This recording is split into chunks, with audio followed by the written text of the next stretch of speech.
Good morning, everybody. You're watching Breakfast with Tiffany today, Thursday, May 13th, 2021. Every month, 7th Congressional District Representative Tom Tiffany joins me for a live, unscripted, quasi-casual chat. Talk about all the happenings in the district and, of course, in Washington, D.C. As always, if you have a question for the congressman, let us know in the comments. Tom, good morning, sir. How are you? Hey, I'm good, Ben. Out in Washington, D.C. this week, and I will be next week also. I hear it's warming up north. Is that true? Yeah, it's really, really freaking nice. Oh, I'm going to be home for the weekend. I can't wait. Well, speaking of that, first, obviously, Breakfast with Tiffany. What did you have for breakfast this morning? Oatmeal. Oatmeal again. You should just get stock in that place, if they have it. Oatmeal, yeah. I forced down a banana this morning. So coffee, lemon water, and a banana, because I have, to use the great quote from Tommy Boy, doctors say I have a little bit of a weight problem. So had to have a banana. It was terrible. Absolutely terrible. Who eats those things? Are you not a breakfast person? No. I'm a coffee person, but no, I don't like eating food in the morning. Then I want to take a nap. You know, growing up on a farm, I'm just used to doing the big breakfast thing. My favorite is to start out with poached eggs, slice of ham, English muffin, and then cap it off with oatmeal. That is a fabulous breakfast. It does sound nice. How long does it take you to make that, though? Probably a half hour. See, and who's got that kind of time? All right. So before we get into the district... We make time for breakfast. Well, Breakfast with Tiffany, certainly. See, I'd rather spend my half an hour Breakfast with Tiffany, a half an hour chat with you. So before we get into anything going on in the district that you want to talk about or in D.C., what has been new since our last chat? Because before you are a representative, Tom Tiffany, you're a husband, you're a father, you're a neighbor. What's been new in your life? You know, after I went down to the southern border, that was a month ago. Remember, I think I gave you a report right when I got back. And I got very sick after I left the southern border.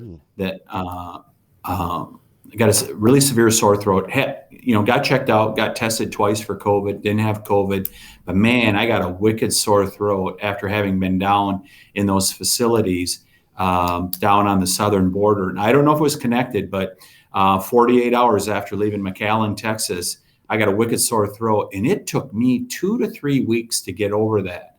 I don't get sick very often, but this one was a wicked one. So I've been kind of recovering here over the last couple of weeks since we last talked. And but otherwise, no, good stuff going on. And been able to spend time in the district, working with a bunch of people. And by the way, I'm going to be over in your area Sunday in Minot. There are 4 young men who are going to get their Eagle Scouts, and I'm going to present those to them. What? How does that work? Cool. Do they reach out to you, or do you see this stuff and go, man, I want to be a part of this? Yeah, they reach out to us, combination. Oftentimes they reach out to us, and we like to recognize, there's a lot of great projects that are done by these young people when they get their Eagle Scouts. And I just think it's really worthy of recognition. Yeah. And terrific stuff. Looking forward to that Sunday. How cool is that? Yep. And I thought I seen, I don't know if it was in a newsletter or something. I can't remember where I saw it. There was something about Shell Lake as well. What did I say? It might have been a note. It might have been a press release that we put out. And by the way, the newsletter, the Tiffany Telegram, anybody wants to sign up for that, they can do it. And we send out a weekly update on the district happenings as well as what's going on in Washington, D.C. I think we have 200,000 people on that Tiffany Telegram that subscribe to it. Isn't that awesome? Well, how many of those do you think do it that don't support you? They just want to see it so they can rip on it for some reason.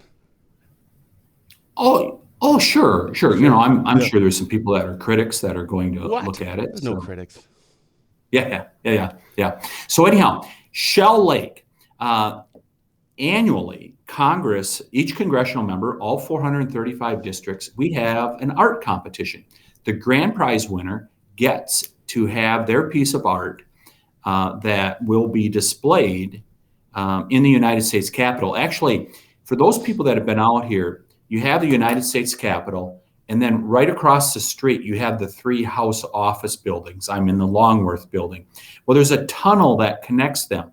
And a lot of people walk that tunnel going between the Capitol and the office buildings. And they're displayed in the tunnel, all 435 pieces. This year, the first place winner is Sophie Madej from Wausau West High School. And big congratulations to her. She drew a picture of a sub sandwich. And we have an independent group of people that do the judging on this. And they just thought it was so lifelike. I was hungry after taking a look at it, so I thought it was very good also. And but our second place winner was from Athens near Wausau. Third place winner is from Shell Lake, right in your backyard. Did she draw a picture of oatmeal? Emery Nielsen. No, she would have been the grand prize winner with oatmeal. Or Emery Nielsen was the third place winner, and we're going to display Emery's piece of art in our Wausau office for the next year. And just terrific to get all those submissions from kids who are in art. And I want to thank the art teachers. I believe it was, let me see, I'm going to look for the name. Yeah, it was Ms. Carlson in Shell Lake is Emery's teacher.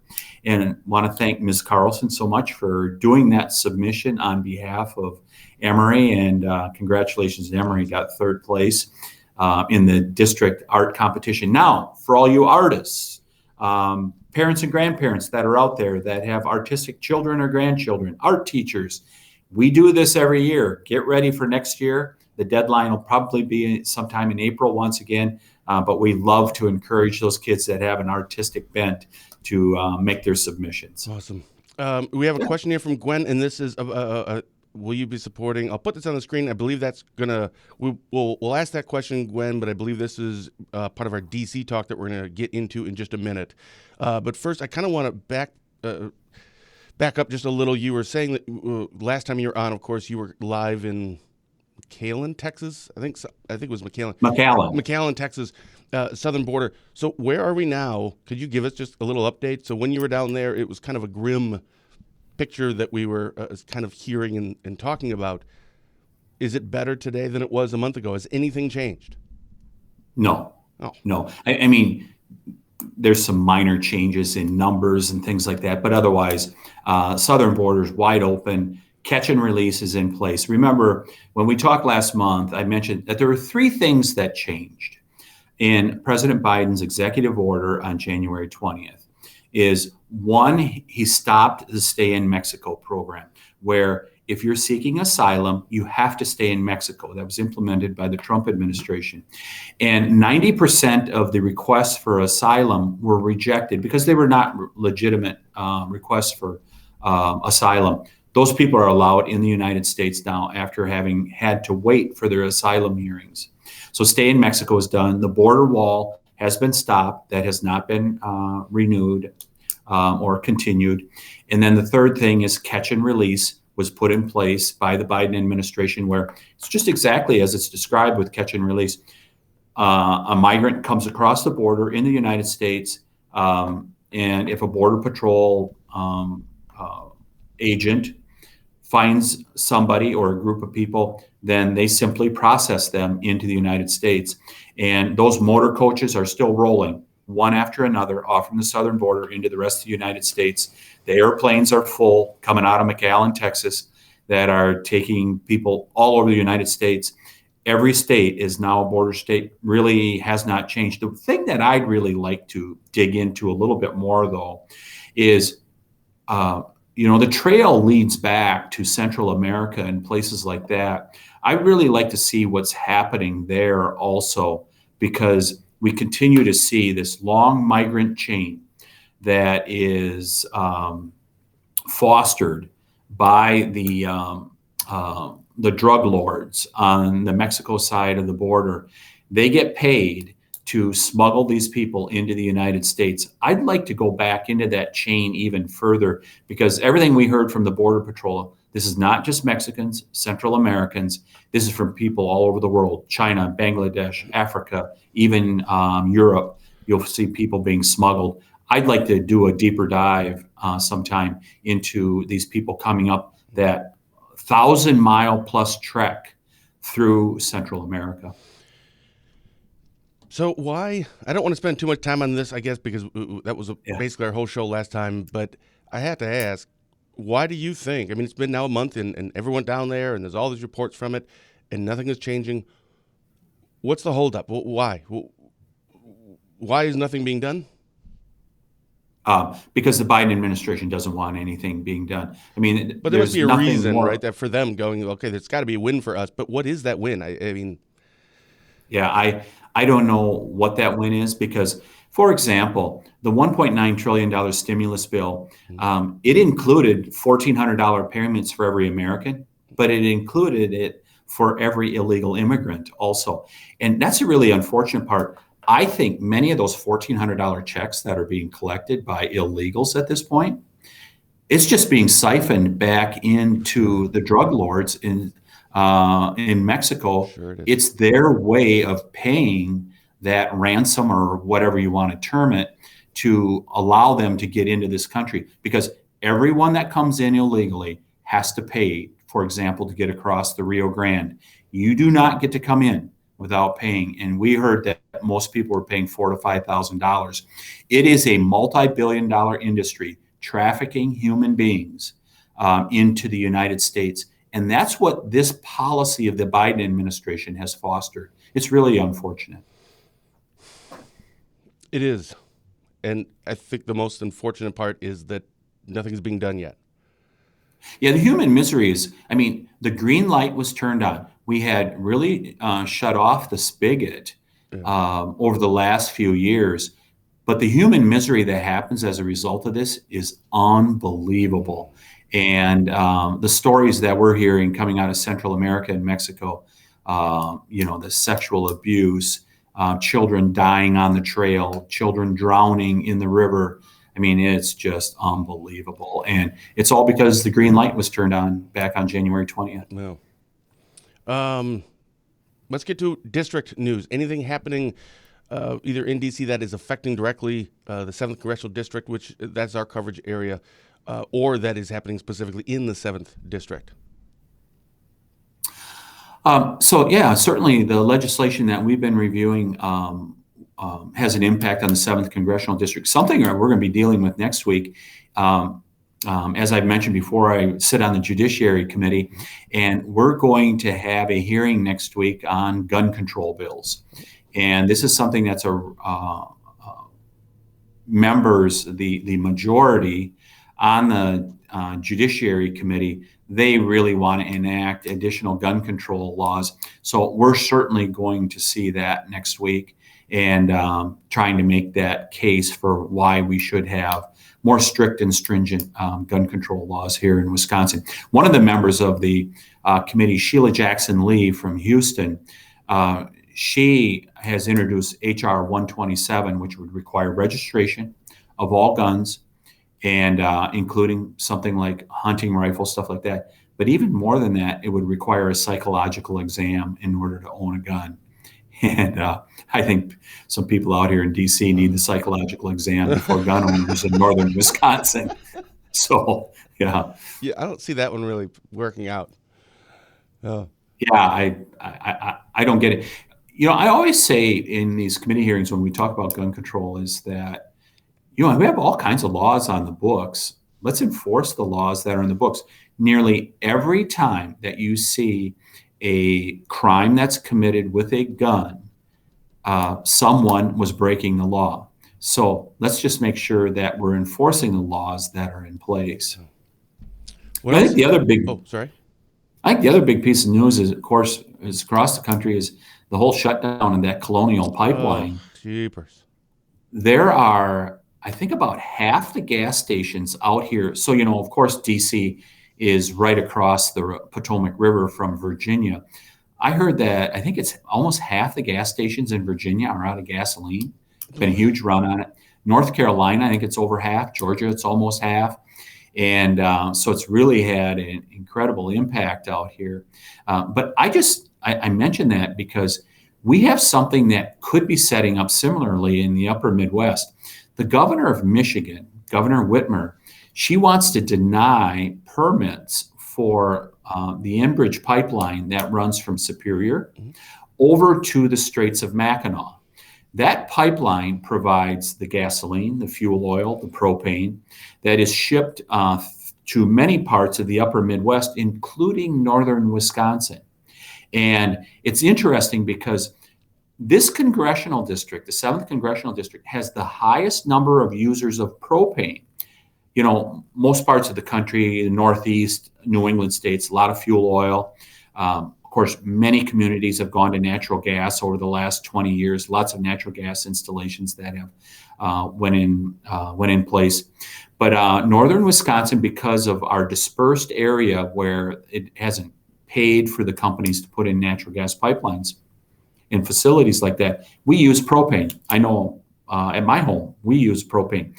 27% of the people in the 7th congressional district use propane.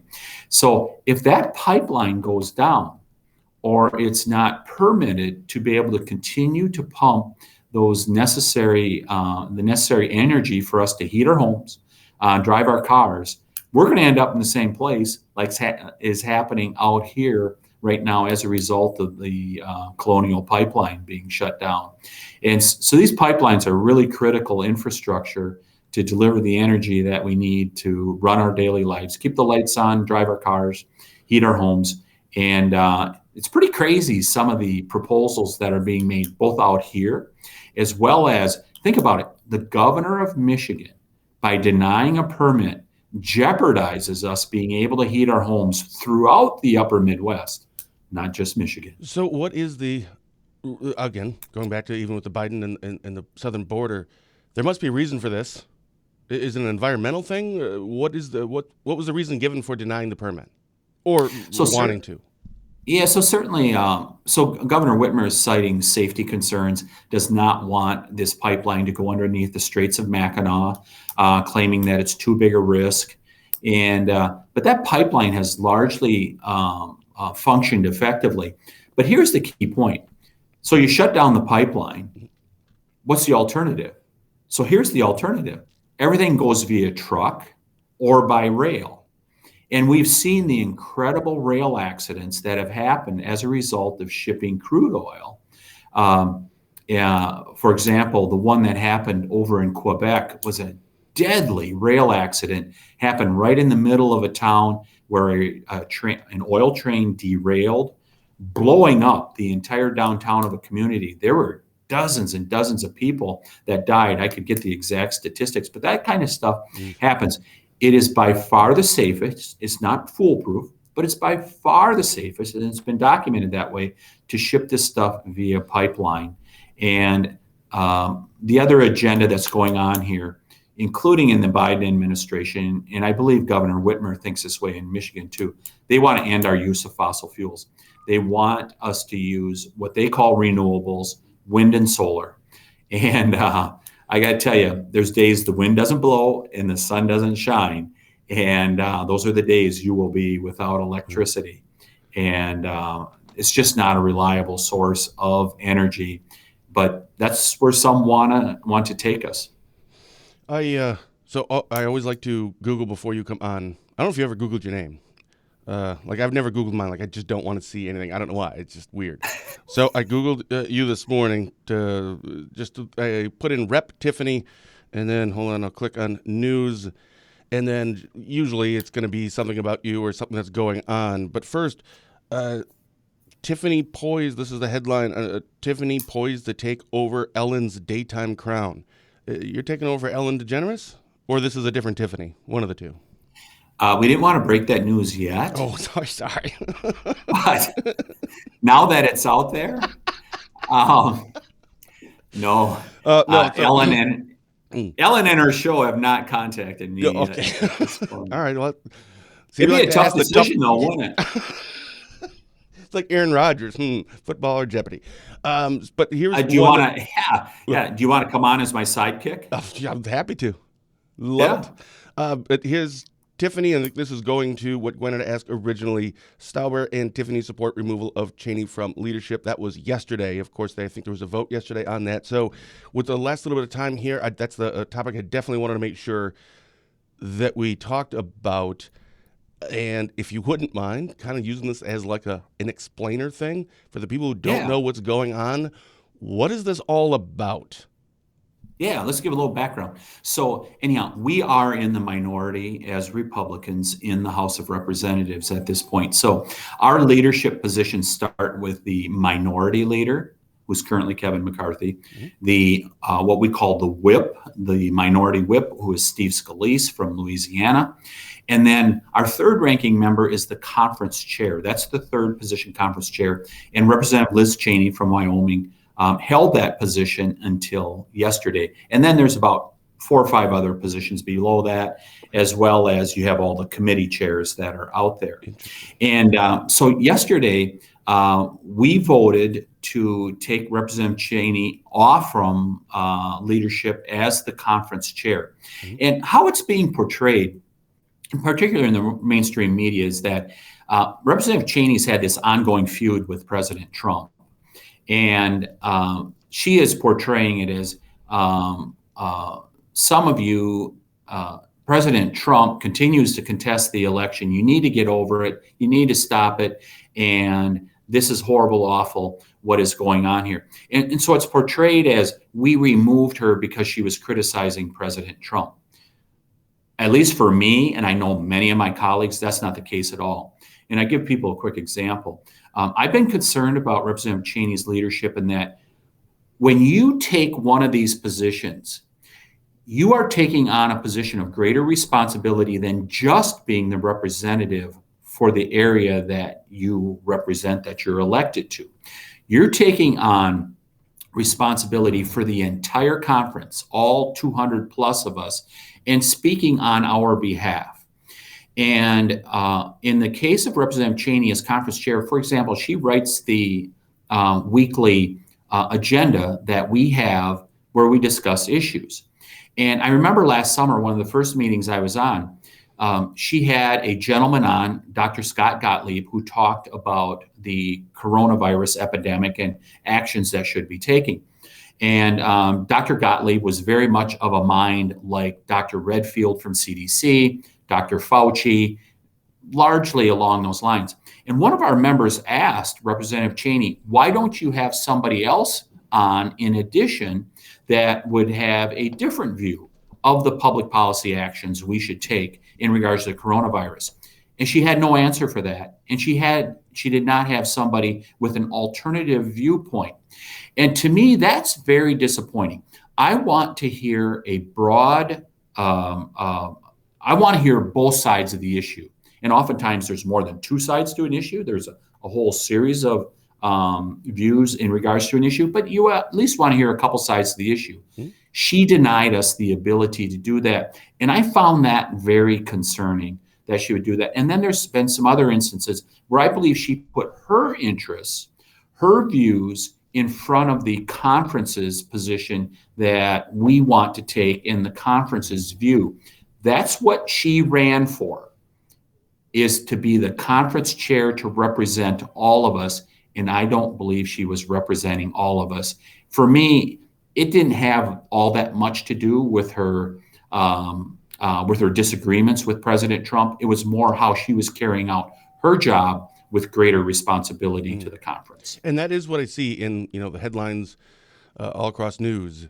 Is that seems to be the theme that it was largely due, whether it's implied or certainly when you read it, you can infer that was the reason for that, was because of her views with Donald Trump. That situation, that's what it is. So for the people who are listening now, or they see other individuals like yourself say, it wasn't really like just that. But is that your answer when people ask? To say, I don't know, I'm calling BS on that when it totally was? Oh, it's far more than that. For example, we get to have, after we have votes each day, members can ask to have a a special hour to be able to talk about a particular issue. And one of my colleagues from Colorado set up something in regards to the cancel culture. And there were 8 or 9 of us that spoke in regards to the cancel culture. And there was a little bit of time left at the end of the hour. Representative Cheney this week came and took those final few minutes and did not talk about the cancel culture.